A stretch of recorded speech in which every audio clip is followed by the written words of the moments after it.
Right, okay guys, first time I've done a video for my English class. Basically all they're going to be is it'll be some information that'll help you with your homework or some other things, okay, but I'll let you know in class if it's anything else. So, first part of the homework this week, you have to tell the difference between phrases and clauses. So I've got examples of some phrases here which I'm going to go through, but don't worry too much because you only need to know the difference between a phrase and a clause. You don't have to know the difference of each one. Obviously it will be helpful if you do know, and we have looked at them in class, so you should know already. Okay, so first one we're going to look at is a noun phrase. Noun phrase is simply a group of words that tells us information about a noun. Okay, so here we have a tiny fluffy dog. Now how a noun phrase is normally made up is with a determiner, which we have here, then sometimes adjectives, not all the times, but a lot of times it will have adjectives. So we've got tiny and fluffy, and then finally our noun dog. Okay, then the next phrase that we've got here is an adverbial phrase. Now we've looked at these as well as earlier in the year when we looked at fronted adverbials. Remember, a fronted adverbial phrase is just an adverbial phrase at the front of a sentence with a comma there we need with it.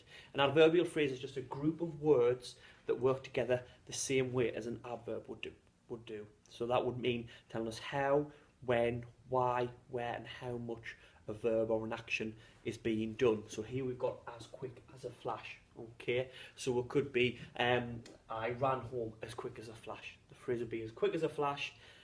Works the same as the adverb say quickly, but it's a group of words doing it.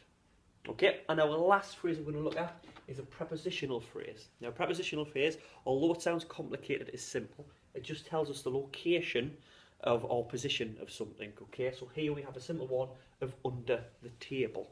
Okay, so it could be something like the mouse hid under the table. Okay, basically under the table, outside, the school, in the playground. These are all different types of prepositional phrase. Now, the main thing you need to know for the homework is, if you have a look at all these words, the main word class missing is verbs. Okay, phrases do not have verbs in them. So if you have one question that's underlined, it says is this a phrase or a different type of clause, if there is no verb in there, it is going to be a phrase. Okay, so keep an eye out for that. Right, okay, so we've looked at phrases and now we're going to look at clauses, which you'll also need to know for your homework. Now, when we look at phrases, we said the most important part, remember, is a phrase doesn't have a verb in. So if your sentence doesn't have a verb in, it's a phrase. If it does, that's when it becomes a clause. Okay, so we're going to look at the three different ones we've been looking at in school. Our first one is a main clause, okay? Now, our first main clause, I drove my car to the shop, okay? That shows us there that a main clause is made up of a subject performing a verb, and it's the most important idea in the actual whole of the sentence, okay? It makes sense on its own. I drove my car to the shop, it makes sense on its own. The next clause we looked at was a subordinating clause. Okay, now a subordinating clause gives extra information to your sentence, okay, but it doesn't make sense on its own like a main clause does. So, over here, I drove my car to the shop before the traffic got worse.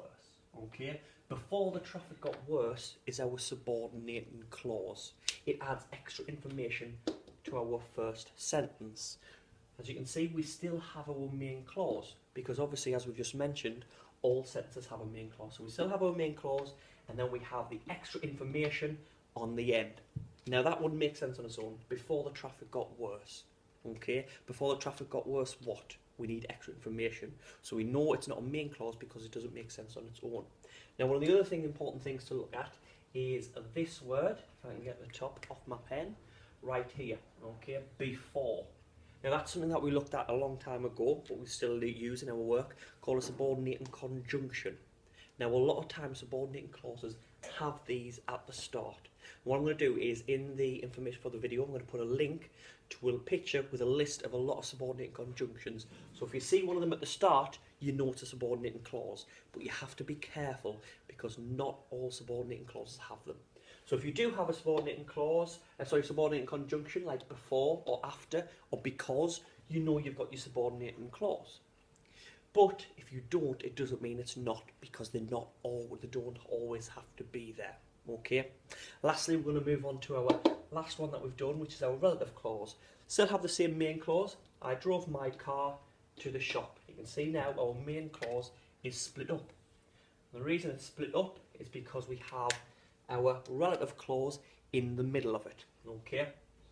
this describes or modifies our noun, okay? So our noun is the car, and it's telling us that it's fast, okay there, so that's extra information, modifying, giving us extra information about our noun. Now, the good thing with relative clauses is they can be easier to spot, because it will always start with one of these words, which is what we call a relative pronoun. But now you all knew that because we did it in class. Now, the relative pronouns are words such as who, which, whose, that, where, and when. Okay, so if you have one of those at the start, then you have a relative clause. Now, also, I'll put another link to a picture of all the relative pronouns, so you'll have them as well. If one of them's at the start of the sentence, then likely the clause underlined is a relative clause. Okay, so that video should help you with doing your homework and identifying the different types of clauses or a phrase. Okay, what I'm going to do is, anyone who's used this video, if you want some extra well done slips or some extra dojos, on the ones where there are phrases in there, if you can work out what type of phrase is underlined rather than just saying it's a phrase, then I'll give you some extra well done slips and some extra dojos, okay, when I mark your homework next week. Okay, if you've got any questions or anything like that, ask me in school and go over the homework again in school with you if you need any help with it, or you can send me sort of a message on here or a comment on here and I'll try and get back to you so you can get it done at the weekend. Okay.